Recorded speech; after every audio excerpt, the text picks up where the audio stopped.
आज फायनली आईचं ऑपरेशन ठरलं होतं आणि आम्ही चाललो होतो हॉस्पिटलला रात्रीच आईने फोन करून सांगितलेलं की उद्या ऑपरेशनची डेट दिलेली आहे म्हणून.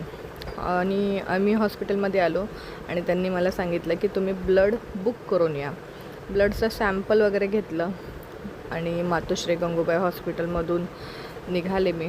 खूप पाऊस येत होता आणि सॅम्पल वगैरे घेऊन निघाल्यानंतर परत असं होतं की इतका पाऊस होता की काहीच दिसत नव्हतं. आणि मग त्याच्यामुळं गेल्या 2-3 दिवसापासून कंटिन्यू पाऊस चालू असल्यामुळं प्रत्येक ठिकाणी खूप ट्रॉफिक लागत होती. U-टर्न वगैरे घेऊन आले. हा बिचारा रिक्षावाला मध्येच गाडी थांबवत होता. माहीत नाही काय प्रॉब्लेम होता भाऊचा. ॲम्ब्युलन्सलासुद्धा जागा देत नव्हता.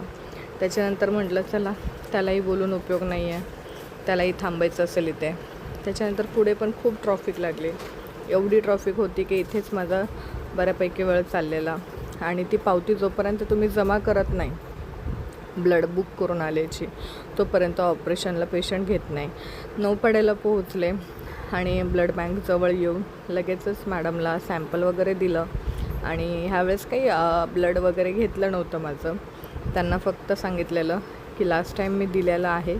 मग त्यांनी फक्त पेमेंट घेतलं आणि मला पावती दिली. पेमेंटचे त्यांनी स्क्रीनशॉट वगैरे घेतले, फोटोज घेतले. मी ते कार्ड एक दिलं मला, मागच्या वेळेस मी रक्तदान केलेलं होतं त्याचं, आणि पावती दिली आणि मी निघाले परत हॉस्पिटलला जात असतानाही खूप ट्रॉफिक लागली. खूप पाऊस चालू होता. कंटिन्यू पाऊस चालू असल्यामुळं गेल्या 2-3 दिवसापासून एवढा पाऊस चालू होता की विचारता सोय नाही. फायनली हॉस्पिटलला पोहोचले. हे एक बाजूच्या बेडवरचे मामा आणि आई खूप गप्पा मारत बसलेले. आईला थोडं वॉकिंग वगैरे करायला लावलं. त्यानंतर आईला ऑपरेशन थिएटरला न्यायची तयारी स्टार्ट झाली. इंजेक्शन वगैरे द्यायचं आणि तिला ऑपरेशन थिएटरमध्ये घेऊन जायचं होतं. त्याच्यानंतर मग त्या जे बेड असतात ते रिकामे करावे लागतात.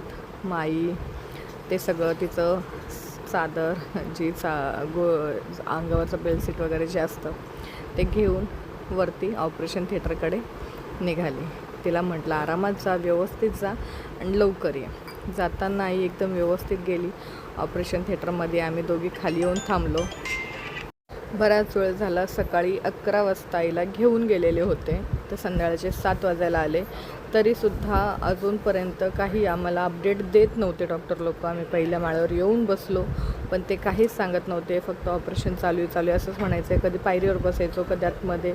फायनली ICUमध्ये आईला आणून टाकलं होतं. आल्यानंतर आईचा चेहरा बऱ्यापैकी सुजलेला होता. ऑक्सिजन चालू होतं. ब्लड प्रेशर खूप जास्त होतं, 170-75 असं चालू होतं. त्याच्यानंतर थोडंसं भुलीत औषध अजून उतरलं नव्हतं. मग परत मेडिकल सांगितलं त्यांनी, डायपर वगैरे जे बेसिक गोष्टी असतात त्या घेऊन आणा म्हणे. त्याच्यानंतर थंडी खूप वाजत होती, त्यामुळं अजून एक चादर घेऊन आलेले आईसाठी. आणि नंतर आम्हाला दिलं बाहेर काढून. रात्रीचे 11-12 वाजता आम्ही परत बाहेर येऊन बसणार होतो. बाहेर एवढा पाऊस चालू आहे तरीसुद्धा. गंगूबाई हॉस्पिटलमधलं ही एकमेव गोष्ट आहे जी अजिबात आवडत नाही की कुत्र्यांना इथे जागा आहे पण माणसांना नाही. बाहेर एवढा पाऊस असतानासुद्धा आम्हाला हॉस्पिटलच्या बाहेर काढून दिलं.